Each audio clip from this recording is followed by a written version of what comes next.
Hey everyone, hope everybody's having a great day.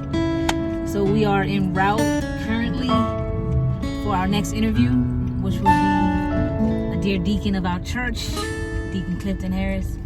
So we hope you guys enjoy this interview. Give it a thumbs up or a like. That's it.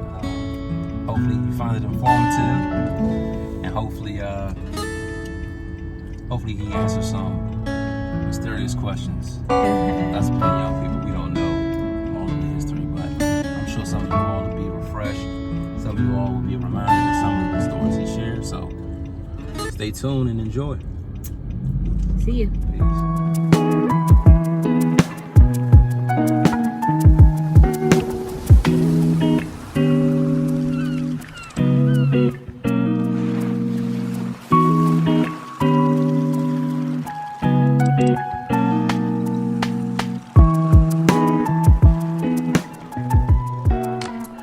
I'm Deacon Clifton Harris from the Way Back to Pentecost Church.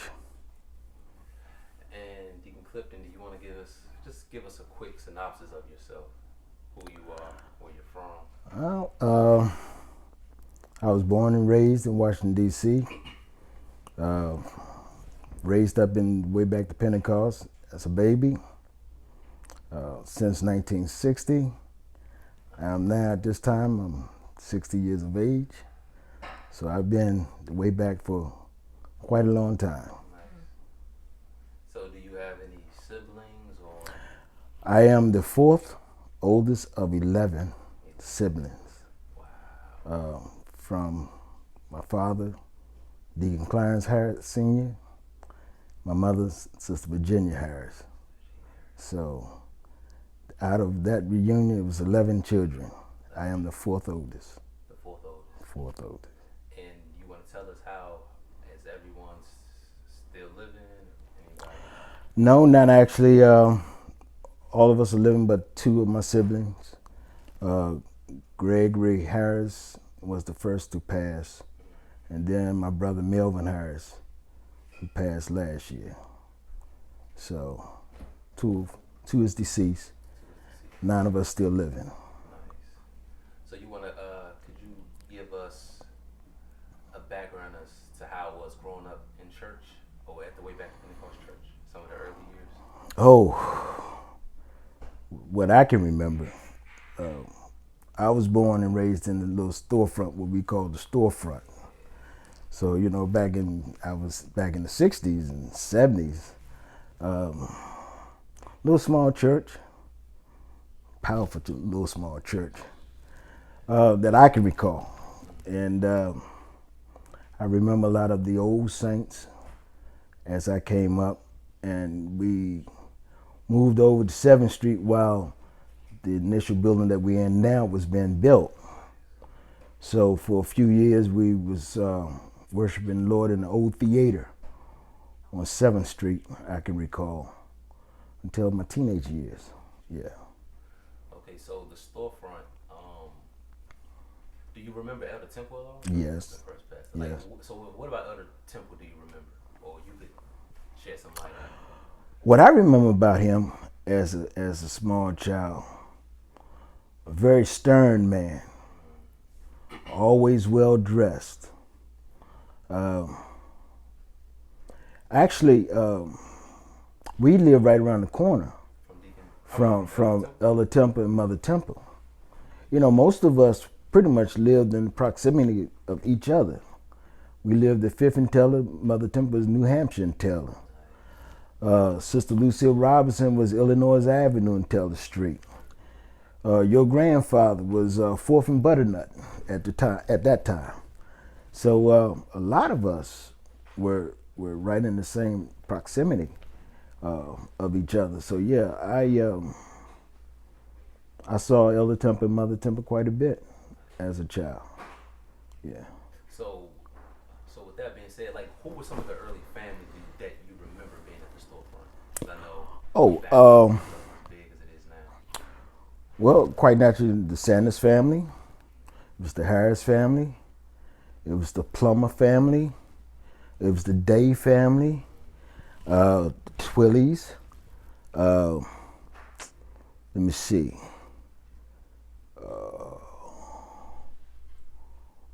The Roof family. Back during that time, there were other families like the Jackson family, the Workmans, the Wards, quite naturally the Wards.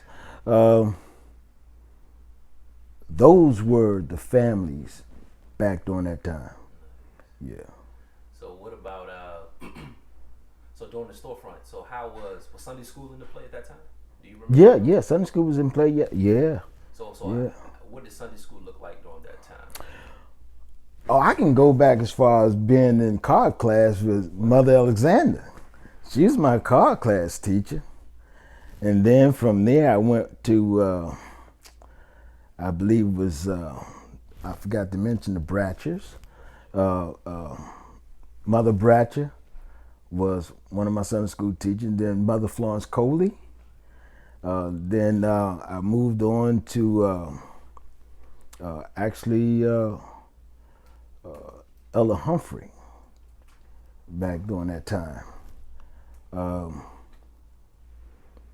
By my teenage years, we was at 7th Street at the theater.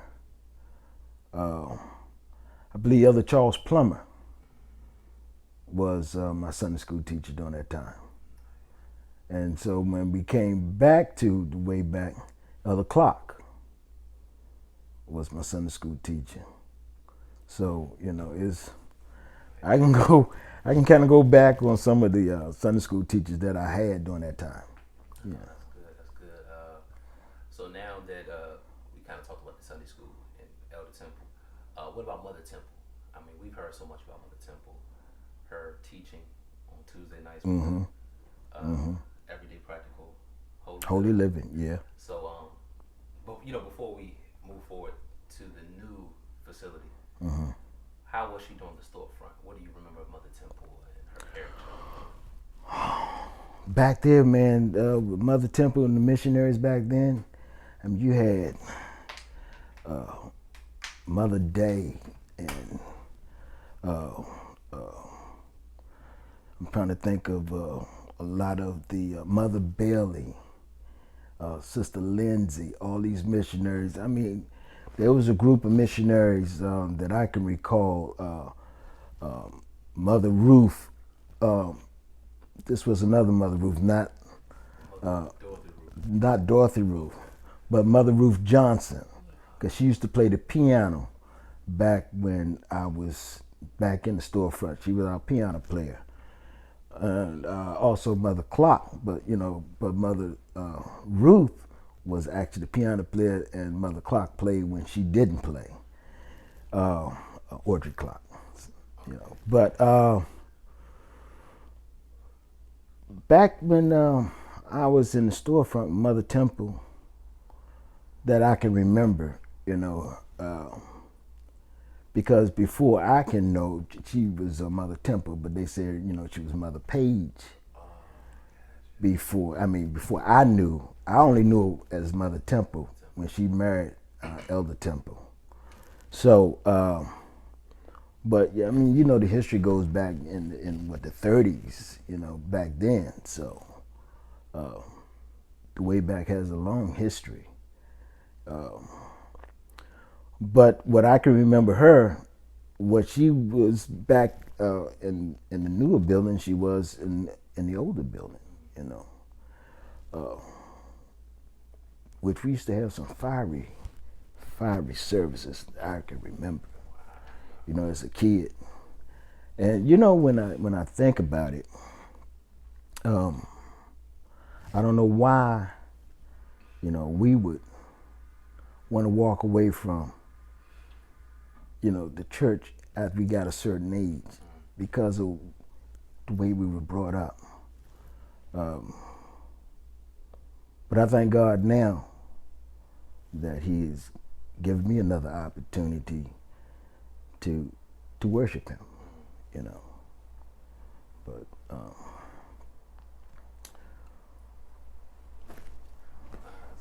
so could you actually, from memory, describe one of those fiery services?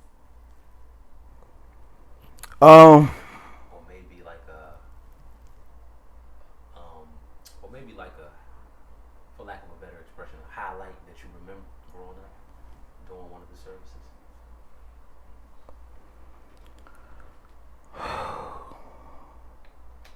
You know, when them older saints would I mean, you know, we still have tarry service, but back then, you know, those mothers, I mean, they worked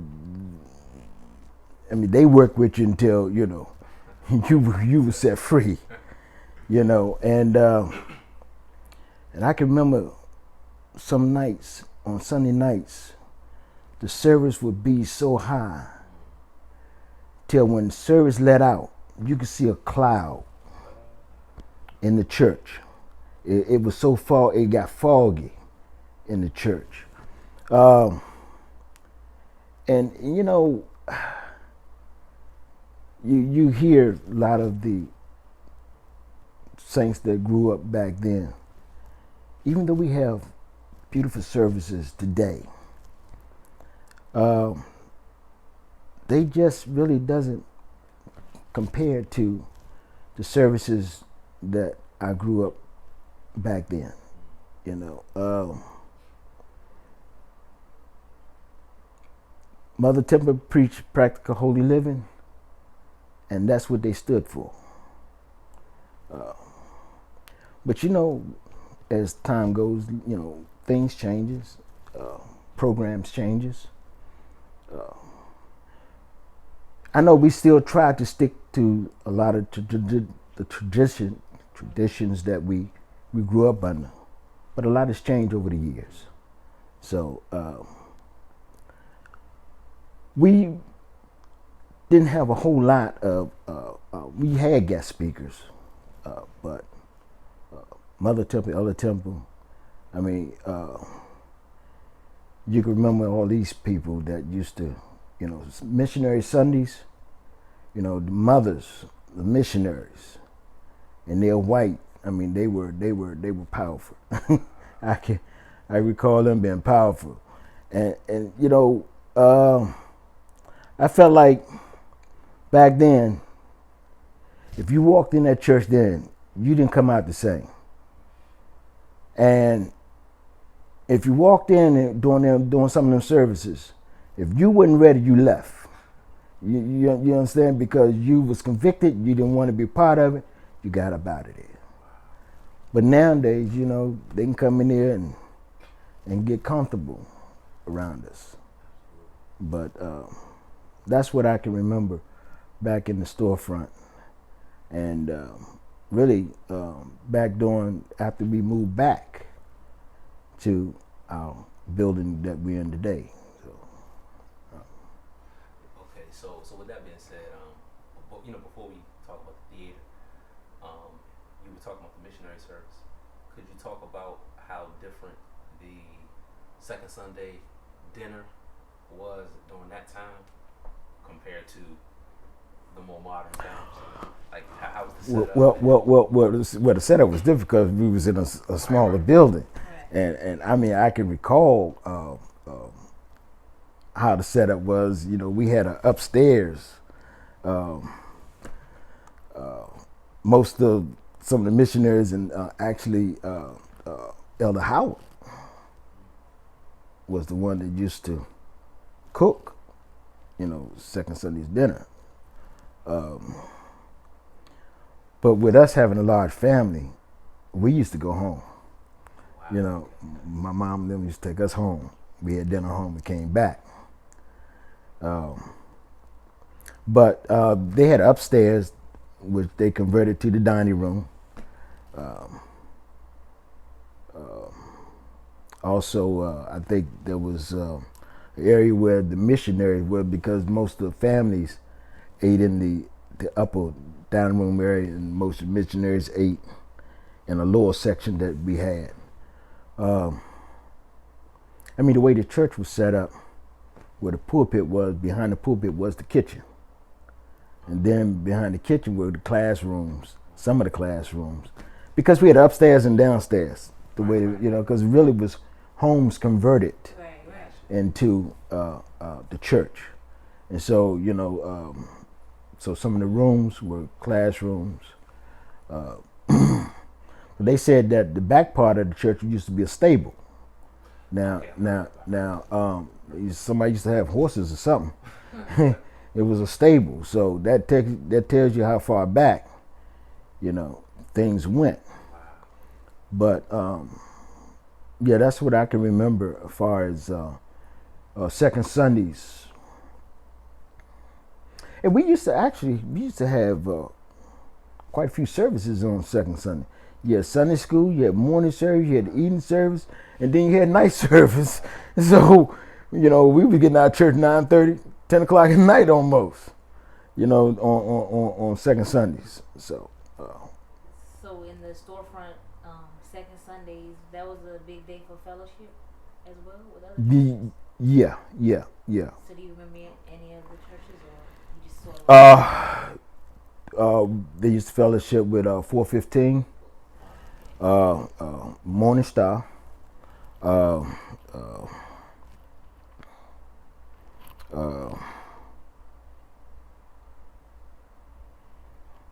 I can't think of any other ones. I can't think of any other ones offhand. Excuse me, let me turn this off. Gosh.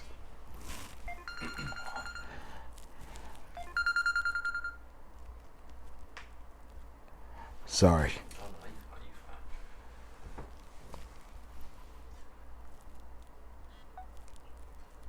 So would you say that the missionary service or the second Sunday services, was that like that Sunday maybe unconsciously everybody was looking forward to, since they had the dinner, and after the dinner you knew the different churches were going to come from near, far, what have you? Or did it just fall out that way, that second Sunday was that service that everybody sort of came to? I would say yeah, but I mean, because second Sunday, even with us, second Sunday always seemed to be somewhat important. I mean, it's missionary. Not discounting the other Sundays, but second Sunday always seemed to be the biggest service for some reason. I mean, we had services Tuesday night, Wednesday night, Thursday night, young people Friday night. So back then, we was in church almost all week. I mean, as the years has changed, we're not having service quite as often as we used to back then. And back then they said the more you stayed in church, the longer you can stay. I mean, you kept yourself, because you really didn't have a whole lot of time to really venture out, not if you was, following the guidelines and the rules of being in service. Right. So you were there, I can recall, my neighborhood growing up as a young man, and the kids used to tease us, because we went to church all the time.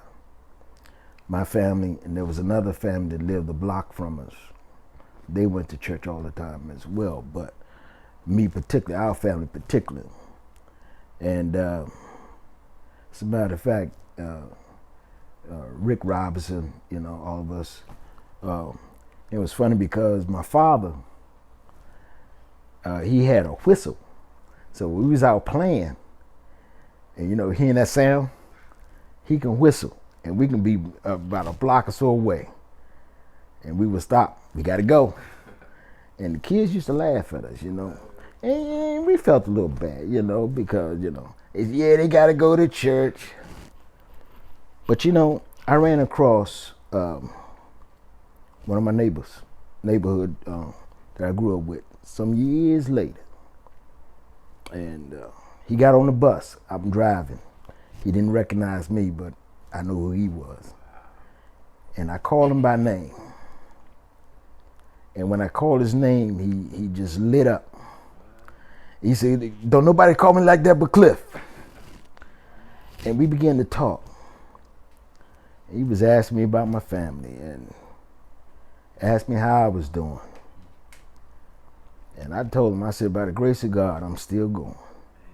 And he said, "Man, I remember y'all used to go to church all the time." I said, "Guess what? I'm still in church. It ain't because my mom and daddy makes me now. It's because I love the Lord myself." And you know the funny thing about it? After I said that, he said, "Be honest with you, I really envied y'all." He said, "Because I wish that I had parents like you had." You know, that made me feel good when he said that. But you know, but growing up as a child, you kind of feel bad. But then when you realize that really they hated you for what you had and what your parents was doing for you. And so I'm glad that I came up the way I did. You know, sometimes we sometimes want to regret it, but when you get older and you realize, you know, what your parents was doing and what they was trying to shelter you from, you know, you gotta give God the praise, you know, because it was the Lord that had directed us and kept us. So, yeah. Well, I didn't want to change the subject just a tad Go ahead. bit. I wanted to know your first experience with feeling, the Holy Ghost, or Now, I was baptized, and I believe I was 13 or 14 years of age. Now, I didn't receive the Holy Ghost until I was 30. And that's because I didn't really pursue it like I should have. You know, I did my little running after I got a certain age. And that's when I met my beautiful wife. And don't get me wrong, you know, I had my little time out there, my little parties and whatnot. But the Lord had his hand on me. And one day, 1990, I just felt the Lord calling me again. And the parties and things began to cease. I wasn't happy with my life. And I told my wife, one day I said, I'm going back to church. And her and I had this little argument about it, because we were married then during that time now.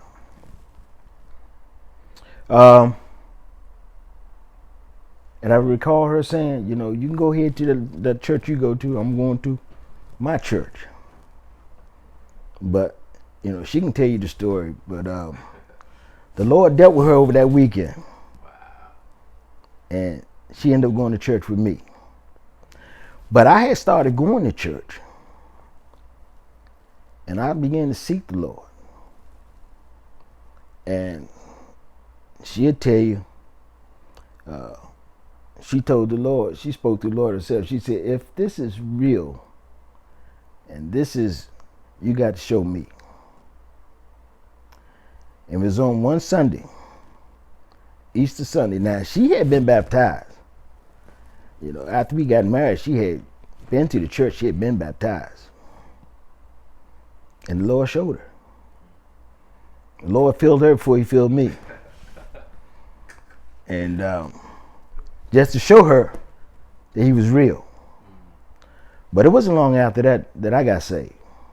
So how did that make you feel? I guess her resenting the church at first and then coming and getting it before you. Like, what was your initial reaction when that happened? Well,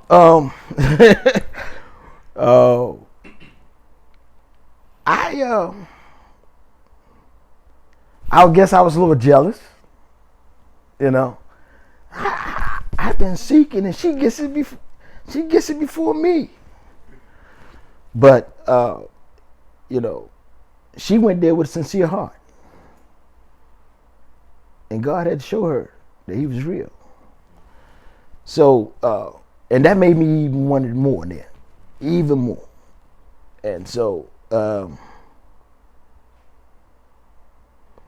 you know, you excited, and I was saved under Elder Rufus Saunders during the revival, and she was saved. It was during an Easter Sunday, and I remember the song that they were singing. God is not dead; He's yet alive. I can feel Him in my hands. I can feel Him in my feet. I can feel Him all over me. And she felt it. And I recall my mother calling me, because everybody heard her speak. And my mother asked me, how is she doing? So I said, well, the only thing she kept saying is something happened to her. So Mother Harris would say, but tell her to pray and ask the Lord what happened to her. Because, you know, back then they don't tell you you have the Holy Ghost. You got to know for yourself that you have it. But all she kept saying was, I know something happened to me. I can't explain it. But during that week of revival, Lord have mercy. And the Lord showed up again. And this time, she turned around and let the church know she had it. But that was beautiful. We've been running ever since. That's good stuff. I was going to say too, not to backtrack, but talk about the storefront. So how was the transition into the theater? Like, what were services like there? How long were you all? I can't exactly remember how many years we was in the theater. Maybe 2 or 3, I believe. Maybe 2. I can't exactly remember. But the services there was powerful. And they say once we left the theater, could nothing else come in there. They tried to bring other businesses in there, but nothing would work. So they tore the place down. Because the Spirit of the Lord must have been still there. And nothing else can go in there. They tore it down. They ended up turning it down. Wow. Yeah. So with that being said, can you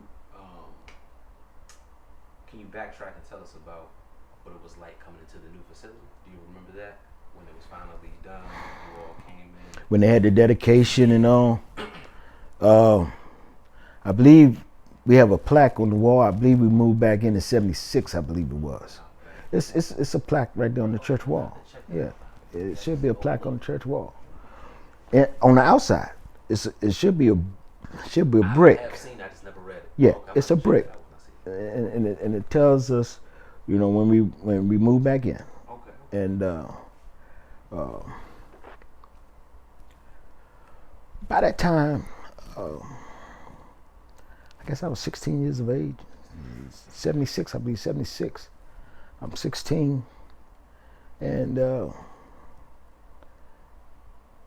my mind wasn't always, you know, in the church. You know, I had another agenda, I believe. You know, young man. You know, but like I said, I did a little time out in the street, and the Lord drew me back, and I've been back the way back ever since.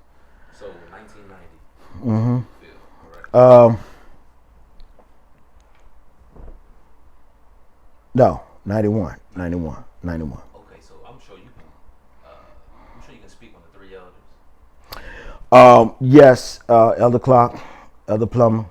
No, Elder Clark. Yeah, it was Elder Clark, Elder Plummer, and Elder Sanders. So tell us about that. What's your perspective during that time like that? Now, during that time when I came back to church,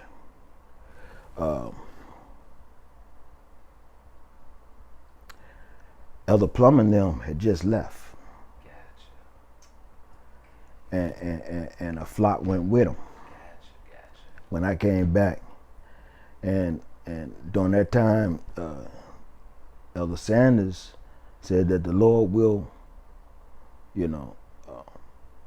add to the church daily, and that's when quite a few of us started coming back to church. So, but I mean, that was when I came back. But I was under the 3 leaderships before I left. Gotcha. So yeah, Elder Sanders, Elder Clark, and Elder Plummer. So do you have any idea when the 3 elders started? I mean, that would have to be after Temple's death. Yeah, it was after he passed. Yeah, it was after he passed, and because all of them was under him, and but he never left one particular one in place. So they would rotate each month. So each month one would be pastor each month, and then when Elder Plummer left, it was Elder Clark, Elder Sanders. Then Elder Clark passed. That left Elder Sanders. That's how he became the pastor way back to Pentecost. So during that time, can you talk about Elder Clark for those who possibly don't know who he is? Very knowledgeable man of the word. Very sweet man. Very mild. He was soft spoken, as so to speak. All the kids love Elder Clark because Elder Clark always kept pockets full of candy. And so, I mean, the kids love Elder Clark. But very powerful man. Very, very godly man that I can remember. And I remember getting the call that he had passed, working in his yard. He had a heart attack, I believe, because he loved gardening, and that's where he passed at,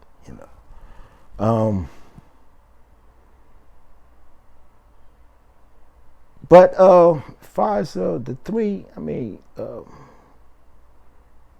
that I could all of them had their different style,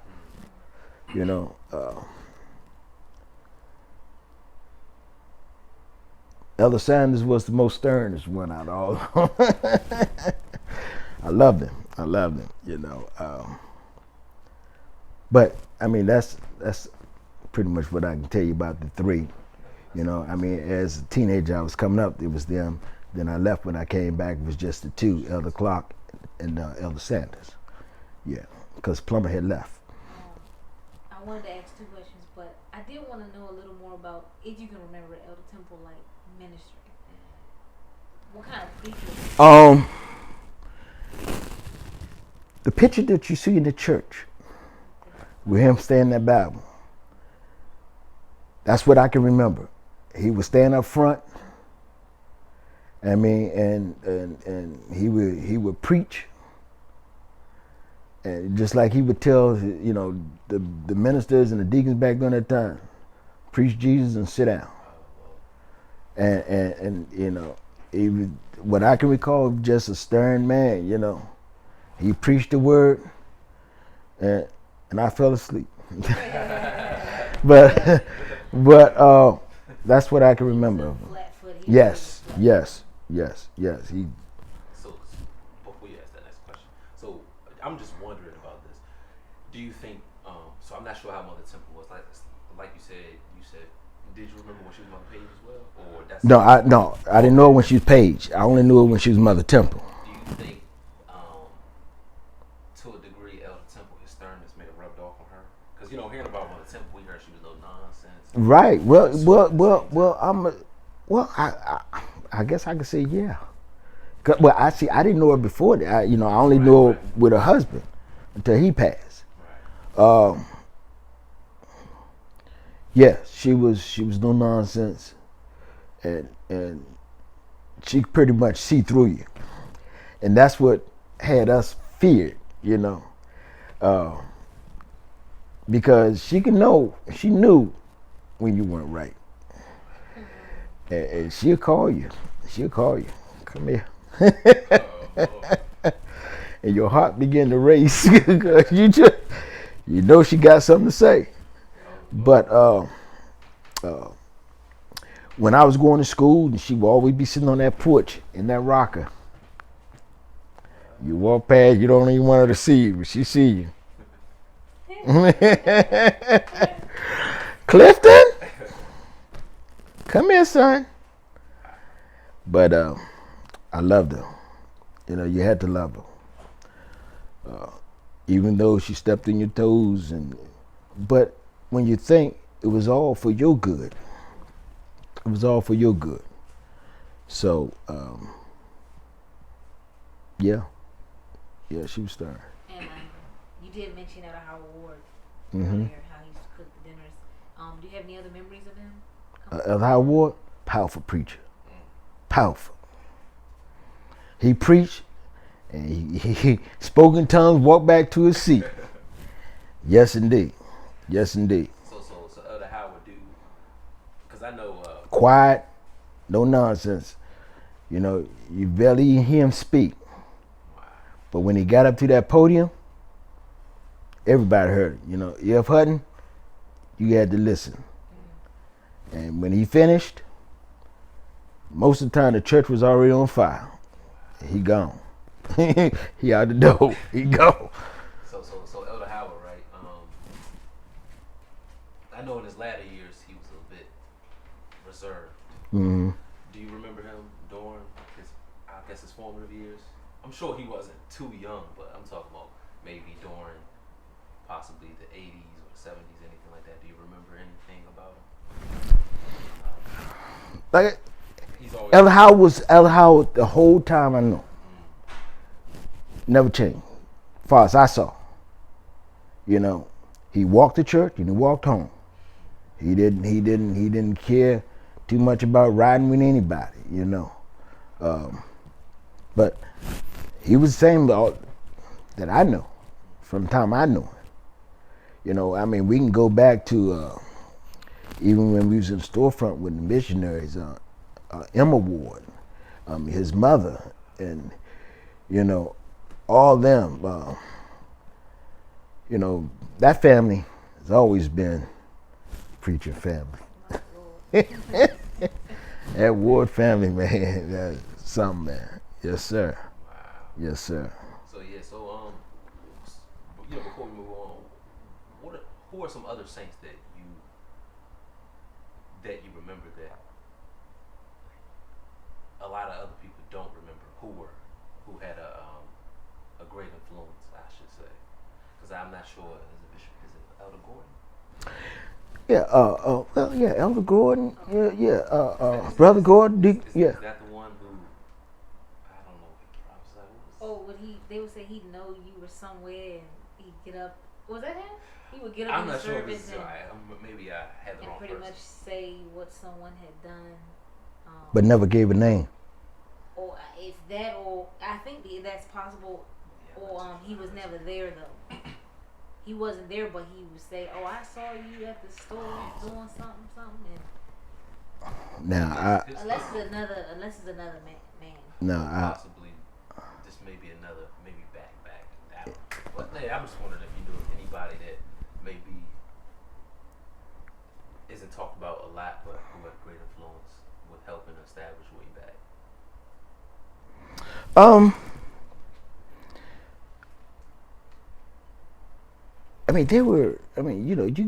can think of Deacon Tate, him and my father. They were the deacons that really manned the church, manned the doors and everything, man. You had high respect for them two. As a matter of fact, your grandfather, started calling me his deacon, because I was, taking him places, following him around. And so when Elder Ronald Sanders took over leadership, and he consecrated us as deacons, And he gave each one of us a Bible. And he wrote in my Bible that you follow in your father's footsteps. And I admire you for that. You know, that touched me. You know, but there were quite a few that I can, you know, you mentioned Brother Gordon, you know, he was, you know, very sweet man, you know. Now, from what I recall, he could see people doing things, and I mean, but he would never, you know, he would tell you what he saw, but he would never, you know, put your business out. Even I have seen, you know, but I would never put their business out. I mean, you know. So, who was the brother? I think he was shot in the head, but I can't remember his name, but I know it's another gentleman that I hear about a lot. He used to sit up front. I think he was shot in the head. He had a funny clap. He would go dip down and come back up. His name slips my mind. I can't think of his name right now.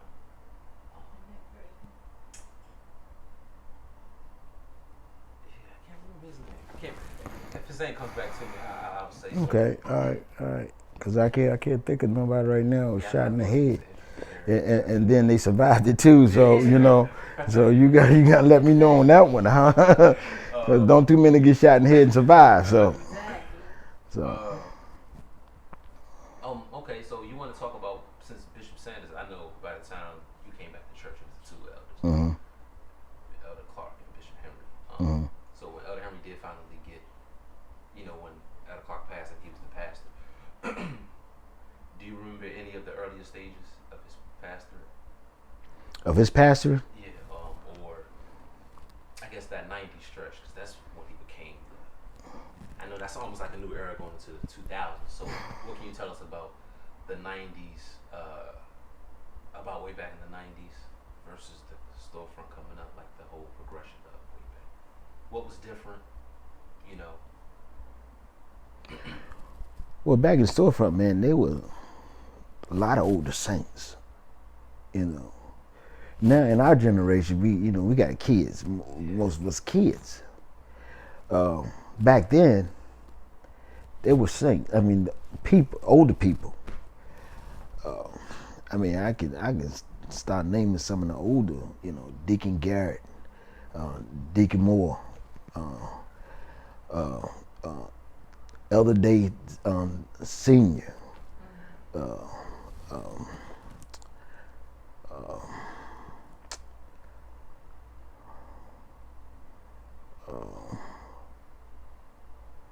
McCoy, you know.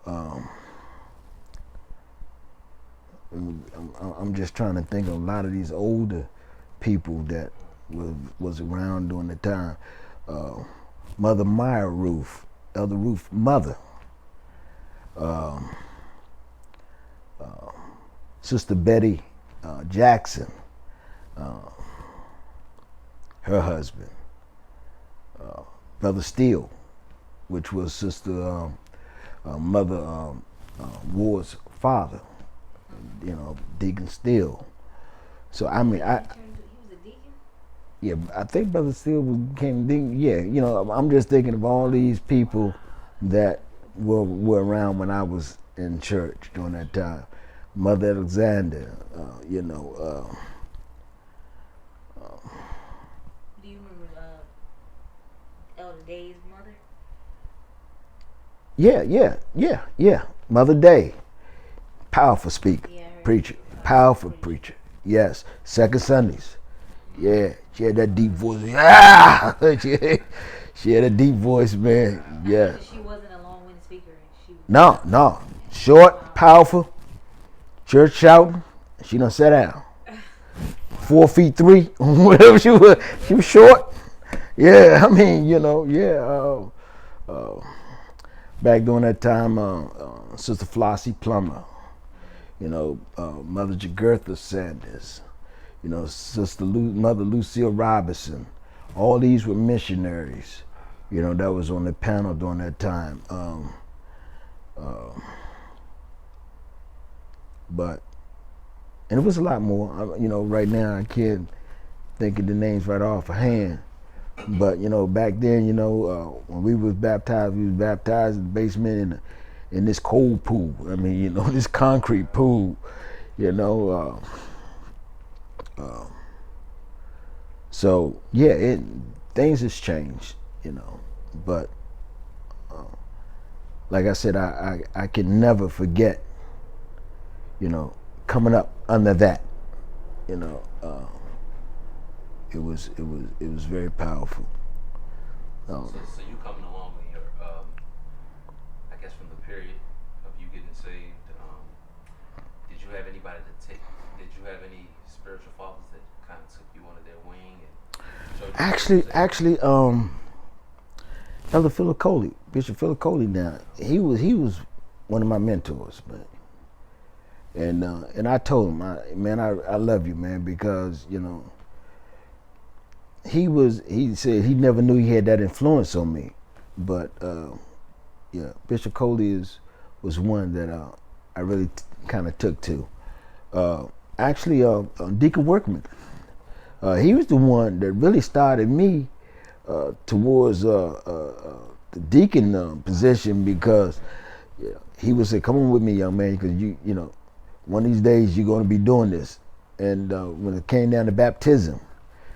And he started me going downstairs with him to help people get dressed for baptism. He was another one that I kind of made him a talk.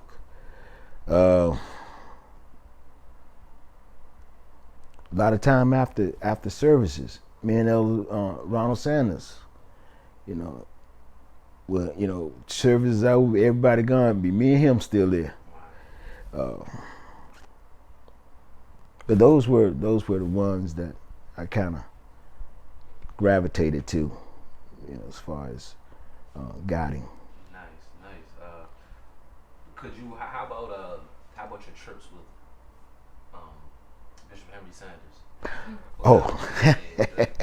I became somewhat his driver. I guess because. I drove buses, and you know, he was a truck driver, and couldn't nobody outdrive him, you know, listening to him. And he would have trips like if someone passed and he wanted to go. Let's just see, I think one time Bishop Bowell's wife passed or something up in Ohio, and he wanted to go. And Elder Ronald came to me and said, "Cliff, can you think you can get off and take the pastor? Because I don't want him driving that far." I said, "I see what I can do." I'm gonna tell you how the Lord blessed this thing though. My supervisor was Elder Philip Coley's brother-in-law. Oh, wow. And so he knows about our upbringing. And so whenever the pastor need to go somewhere, and Elder Ronald would come and ask me if I can take off to take him. And I go to my supervisor, he said, "Man, no problem." Sign me right on up. And people would say, "How he can get off like that?" It's not what you know, it's who you know. And so, you know, I've driven him several times to Ohio. And one of the jobs we did when was Haiti had that flooding, and we remember the bus. Actually, we all these churches was donating stuff, and we filled up a U-Haul truck at the way back. See, I probably wasn't there. Okay, and Is that the one where you brother loud? no, that was when we went to Florida. Took the bus, but this was another where I we loaded a U-Haul truck up with all this stuff that was donated for Haiti, and I drove all night, man. It was just me and the bishop, and he done went to sleep. See, when he can sleep while you driving, you know you're a good driver, because he don't sleep if you ain't right. And I've been there where he Well, we had another driver, and he would say, Cliff, take over the wheel. And I would say, okay, no problem, and take the wheel. But drove up, unloaded the truck, took the truck back to U-Haul place up there, got a rental car, got a few hours of sleep, and drove all the way back. Now, the trip that you was mentioning about Brother Lyles, and Sister Val flew me up to Ohio to pick up that bus.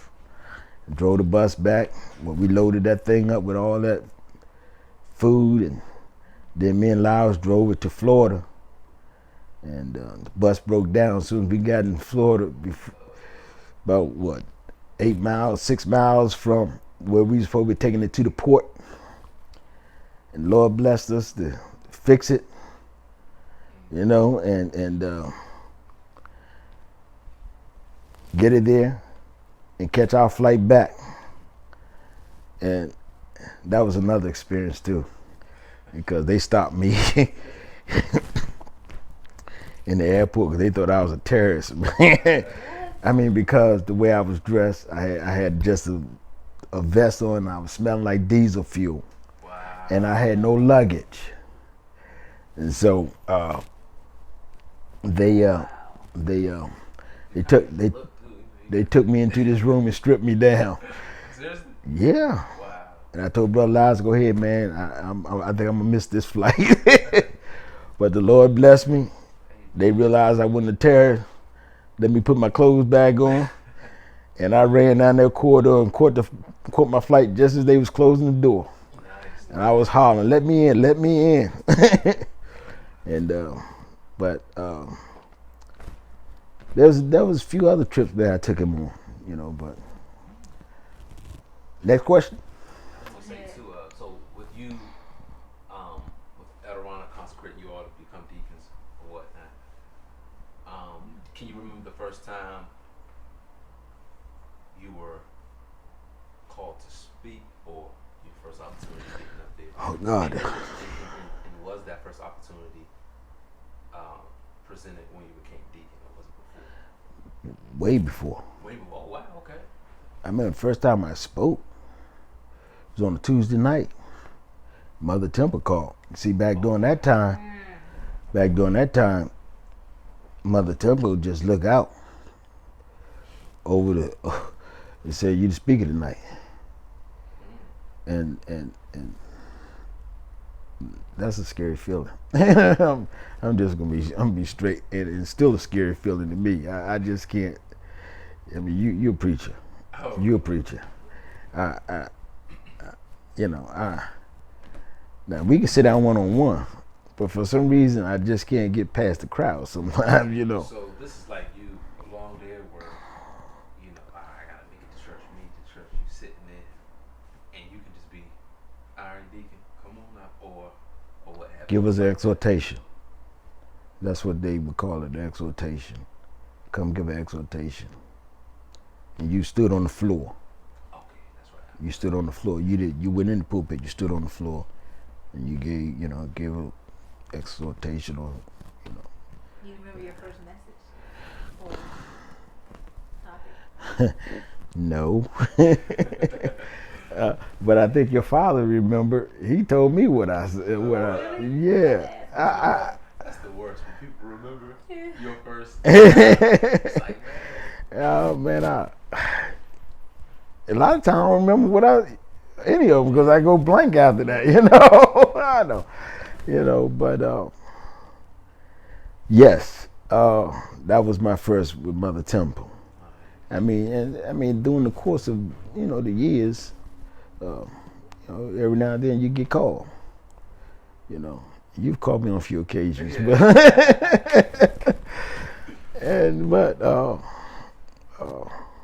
I tell you, and Elder Howard would say that you just never get used to it. Your mother says it. I just can't get used to it, and your mother preacher too. It's just in the war's blood. But Do you remember, speaking of the wars, my grandfather, Herbert? Yes, Lord, have mercy. Elder Herbert was something else. And he was another one. It didn't take him long. You know, they'll roll him up in the wheelchair to that table. And he go ahead and say what he got to say, and he'll roll himself back to his seat. Church will set off, man. Yeah. And I remember the day, got the call that he was shot. And, you know, but the prayers of the saints, man, prayers of the saints, because how he was shot, it really should have killed him. But man, you know, during that time, them saints, man, and you know, even though it paralyzed him, but he was still here. And yes, he was a blessing. He was a blessing to the church. You know, sometimes things happen to people, and it makes them stronger for some reason. You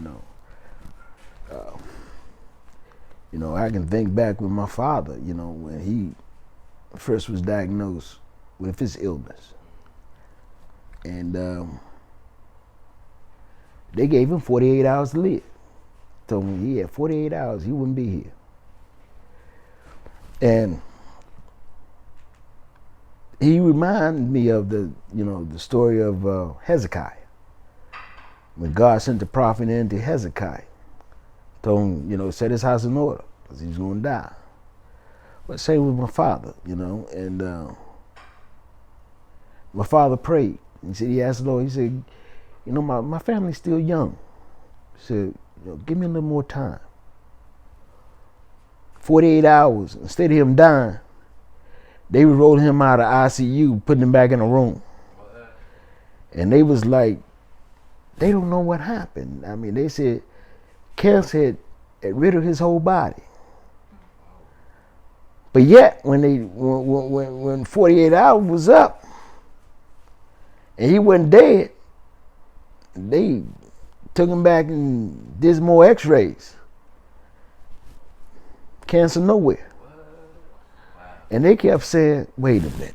Now this man's body, my father went from 200-something pounds to 135 pounds. Wow. And within a week, he was walking back out the hospital, back home. Wow. God gave him 9 more years. And after 9 years, the affliction came again. And he told me, he said, son, I'm not going to the hospital this time. He said, God kept his promise, and I'm going to die this time. And I want to be home around my family that loves me. That's how he died. And that's how most of them old saints did die. You know, a lot of them didn't die in the hospital, they died home. Some of them died right there in that church. So, you know, that was back then, you know. They didn't believe in, you know, too much hospital stuff, man. So. Just to ask a couple more questions. With you thinking about all this transpired back in the 60s and 70s or what have you, what do you miss most about that time? Or what moments do you find yourself reflecting on the most when you think about the old saints or you know, the old assembly?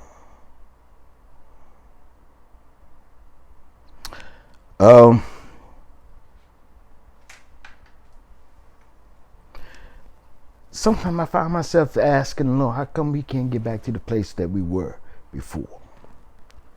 You know, Elder Preston Summers, I forgot to mention him. That was my other daddy. I'm sorry. That was a oversight on my part. That was me and him. Oh my God, you know, he was like a second father to me.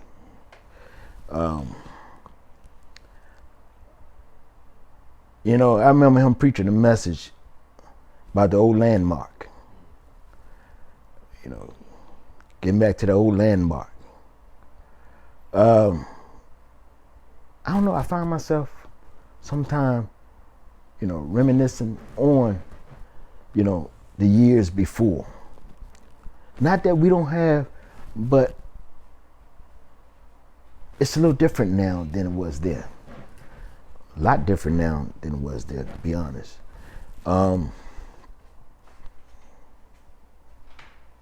That's what I find myself, wondering at times, thinking at times, and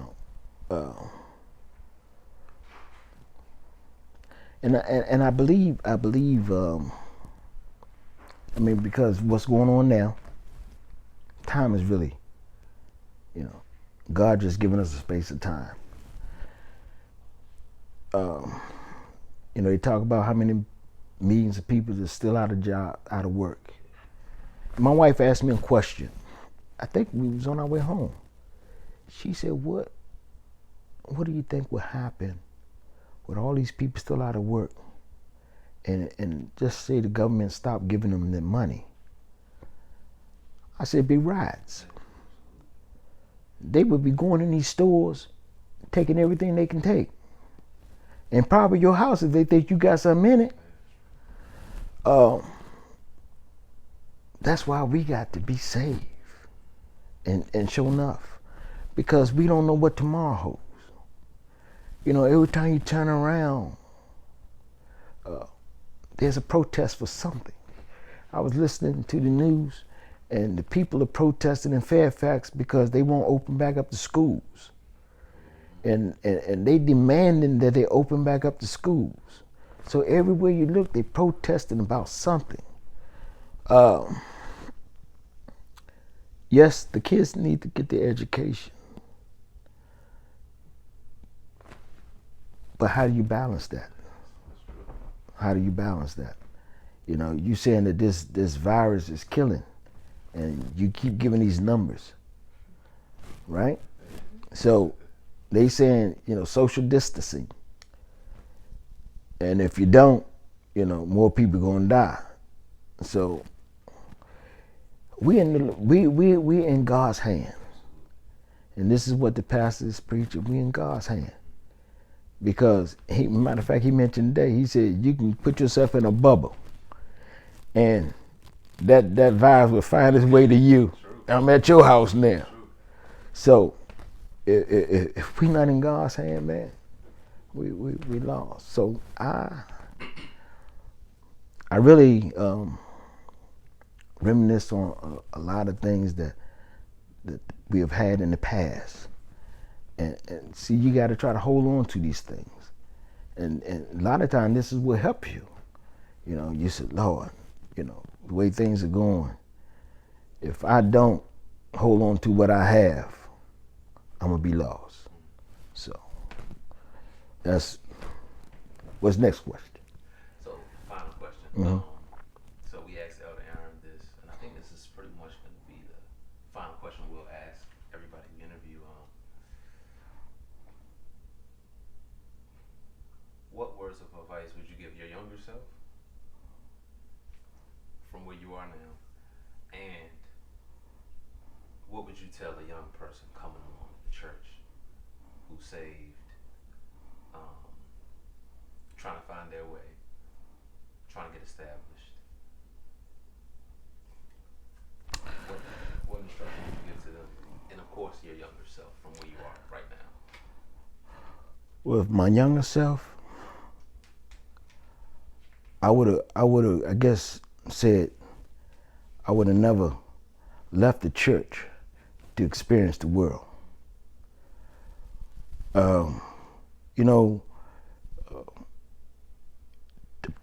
Your preacher, your pastor, your parents, they all tell you there's nothing out there. But for some reason, the enemy tells you that there's a lot out there, which it is. But it's detrimental to your life, what's out there. As far as to help a young man today, say, man, if you got Jesus in your life, stick with it. Don't let it go. And that would pretty much be my advice, that I would tell a young man that's, in church trying to make it. Don't give up on what you have, because this world is full of devices and it's trickeries. Things that look good ain't good. And we don't realize that until we find ourselves in it. And that message that stuck with me during AFFI, when he said, went too far, stayed too long, got back too late, missed out on a technicality. Meaning, you went out there, you stayed too long. You went too far and you stayed too long. And now you're trying to get back. And it's too late. No, stay in the house, man. Stay with Jesus. I mean, in this day and time we living in, stay with Jesus. That's it. That's it. We appreciate your time. We appreciate you inviting us over. Talking. Oh my goodness. Yeah, no, this was great. This was good. Yeah, enjoyed it.